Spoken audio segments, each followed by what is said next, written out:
একবার আপনি যদি চশমা কেনেন, অনেক টাকা দিয়ে একটা চশমা কিনেছেন, হ্যাঁ, চশমাটা কিনে আপনি শুধু চশমাই দেখতে পাচ্ছেন। এই চশমাটা পরলেন, চশমার ওপাশে কি আছে আপনি দেখতে পাচ্ছেন না।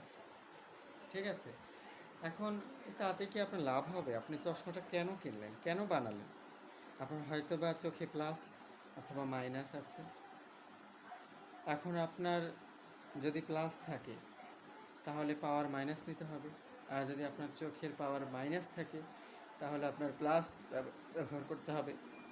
এখন আপনি চশমা পরে যদি চশমাই দেখতে পান, বাইরের অন্য কিছু না দেখতে পান, তাহলে কি সেই চশমার কোনো লাভ আছে?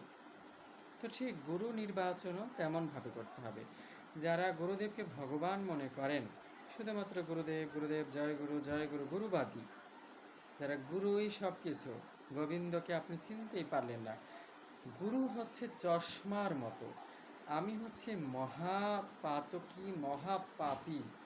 আমার এই চোখ দিয়ে, আমার এই জ্ঞান দিয়ে, আমার এই বুদ্ধি দিয়ে কখনোই ভগবানকে জানা কিংবা বোঝা সম্ভব নয়। এই চোখ দিয়ে ভগবানকে দর্শন করা সম্ভব নয়, এই বুদ্ধি দিয়ে ভগবানকে দেখা সম্ভব নয়।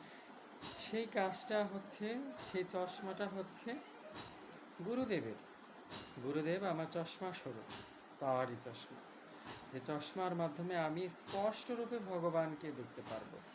এই জন্য গুরুদেব আমার কাছে পতিত পাবন হিসেবে আসবেন। এই জন্য গুরুদেবকে ভগবান প্রায় বলা হয়।